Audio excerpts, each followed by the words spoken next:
Ele nasceu em 1927 em Nossa Senhora das Neves, atual João Pessoa, na Paraíba. Foi um dos maiores defensores da cultura nordestina e foi capaz de sentar em 3 cadeiras diferentes em academias de letras, na Academia Brasileira, Academia Pernambucana e Academia Paraibana. Quer saber de quem eu estou falando? Então vem comigo e vamos subir o monte.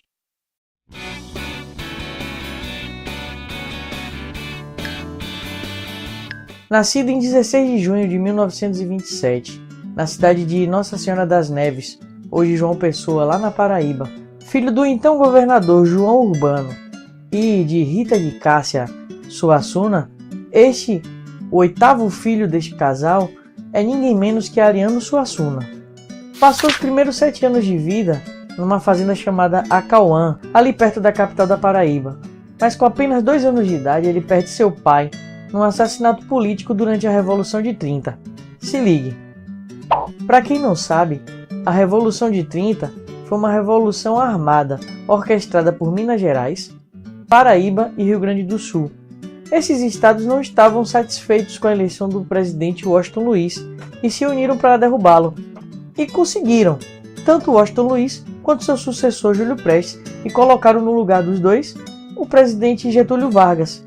E o vice-candidato era João Pessoa, que foi logo assassinado. Por isso que o nome da capital da Paraíba foi mudada para João Pessoa, como uma homenagem a ele. Coisa que o Ariano Suassuna não aceitou muito bem, porque ele acusava a família de João Pessoa de ter mandado assassinar o seu pai. Situados no tempo, em 33 a família de Suassuna se muda para Taperoá. E ali o pequeno escritor inicia seus estudos e tem contatos com a cultura local nordestina, conhecendo assim o teatro de mamulengos, as danças locais e as disputas de viola que existiam na região. Em 38, a família de Ariano Suassuna se muda agora para Pernambuco e lá matricula ele no Colégio Americano Batista, como interno, e depois em 38, Suassuna se muda para o Ginásio Pernambucano. Mas quando enfim vai nascer o nosso escritor Ariano Suassuna? Pois bem, Ariano, escritor, nasce em 1945, quando ele lança o poema Noturno no Jornal do Comércio. Noturno. Tem para mim chamados de outro mundo as noites perigosas e queimadas, quando a lua aparece mais vermelha. São turvos sonhos, mágoas proibidas, são oropéis antigos e fantasmas, que nesse mundo vivo e mais ardente, consumam tudo o que desejo aqui. Será que mais alguém vê e escuta? Sinto o roçar das asas amarelas, escuto essas canções encantatórias que tentam em vão de mim desapossar. Diluídos na velha luz da lua, a quem dirigem seus terríveis cantos? Pressinto o murmuroso esvoejar. Passaram-me por cima da cabeça e como um halo escuso te envolveram. Eis-te no fogo como um fruto ardente, a ventania me agitando em torno, esse cheiro que sai de teus cabelos. Que vale a natureza sem teus olhos? Ó aquela por quem meu sangue pulsa. Da terra sai um cheiro bom de vida e nossos pés a ela estão ligados. Deixa que teu cabelo solto ao vento abrase fundamente as minhas mãos. Mas não, a luz escura ainda te envolve, o vento encrespa as águas dos 2 rios e continua a ronda o som do fogo. Ó meu amor, por que te ligo à morte? Em 1946, Suassuna ingressa na Faculdade de Direito. Eu já falei aqui em outras oportunidades que muitos dos nossos escritores foram advogados de formação.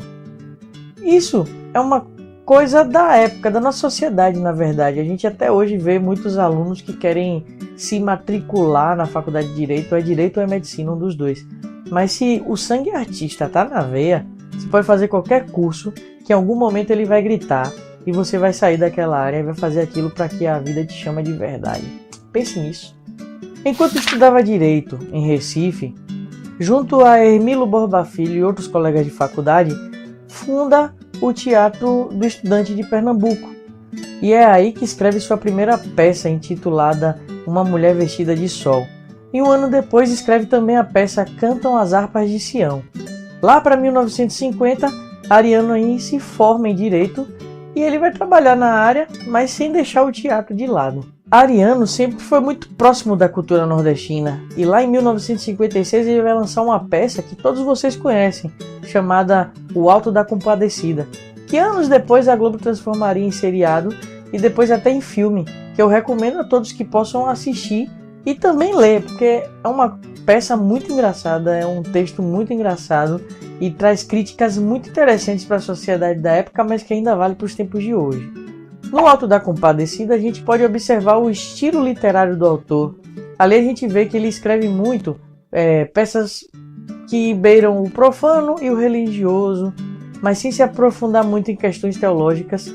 Também traz algumas críticas, algumas sátiras ali dentro, sem perder também o conteúdo humorístico, que é uma característica forte nos textos de Ariano Suassuna. E é lá em 1970 que Ariano Suassuna vai lançar um movimento armorial. O que ele queria com esse movimento?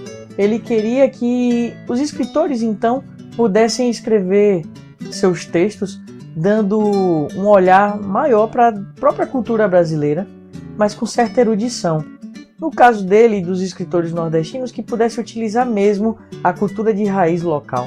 E aí a gente vai poder ver isso em várias peças do autor, e é possível ver traços desse movimento no Romance da Pedra do Reino, que ele lança um ano depois do movimento armorial. Por sinal, em 72, este romance ganhou um prêmio de ficção nacional pelo Ministério de Educação e Cultura daquele tempo. Nosso escritor foi um homem que viveu bastante, como vocês sabem, e foi lá em 1990, com 63 anos, que ele assumiu a cadeira de número 32 da Academia Brasileira de Letras. Em seu discurso ele falou do seu pai. Ele citou o seguinte: posso dizer que, como escritor que sou, de certa forma, aquele mesmo menino que, perdendo o pai assassinado no dia 9 de outubro de 1930, passou o resto da vida tentando protestar contra sua morte através do que faço e do que escrevo, oferecendo-lhe esta precária compensação e, ao mesmo tempo, buscando recuperar sua imagem através da lembrança, dos depoimentos dos outros, das palavras que o pai deixou. Como eu disse, Ariano nunca aceitou muito bem a transição de nome da cidade onde ele nasceu para João Pessoa, justamente por questões políticas, e a gente vê que mesmo ele perdendo o pai com 2 anos de idade, isso marcou bastante a vida dele. Quando ele assume pela primeira vez a Secretaria de Cultura de Pernambuco, ali nasce um dos projetos pelos quais ele ficou mais conhecido, que eram as aulas de espetáculo. A partir dessas aulas, ele poderia ficar mais livre, poderia contar seus causos, poderia contar histórias e levar a cultura de Pernambuco para outros locais. E ainda depois dele ter saído dessa secretaria, ele continuou rodando o país com esse projeto, e isso levou a programas de televisão, a universidades e a vários lugares. Eu mesmo assisti uma dessas aulas quando ele esteve aqui na UFBA. Agora, uma curiosidade: Ariano Suassuna não gostava muito de avião. Ele sempre foi reconhecido pela dificuldade de ser entrevistado. Isso até o próprio Jô Soares chega a citar no programa dele em um certo momento. Em 2007, assume novamente a Secretaria de Cultura de Pernambuco, agora no governo Eduardo Campos, e logo depois ele assume a assessoria do governador do estado, para vocês verem que ele não parava de jeito nenhum, ele estava sempre trabalhando, era sempre ativo. Em 23 de julho de 2014, aos 90 anos, morre então, por complicações de um AVC que aconteceu, o pai de João Grilo e Chicó e tantos outros personagens que divertiram muitas pessoas, Ariano Suassuna. E eu, como um grande fã desse escritor, não podia deixar de fazer essa homenagem a ele aqui no canal. E aí, gostaram de conhecer um pouco mais da vida de Ariano Suassuna? Espero que sim. E se gostaram, deixe seu like aí embaixo, se inscreva se você for novo no canal e não se esqueça de conhecer as nossas redes sociais, Instagram e Facebook, que eu coloquei aí embaixo para vocês darem uma olhadinha, beleza? Então é isso, um abraço e tchau!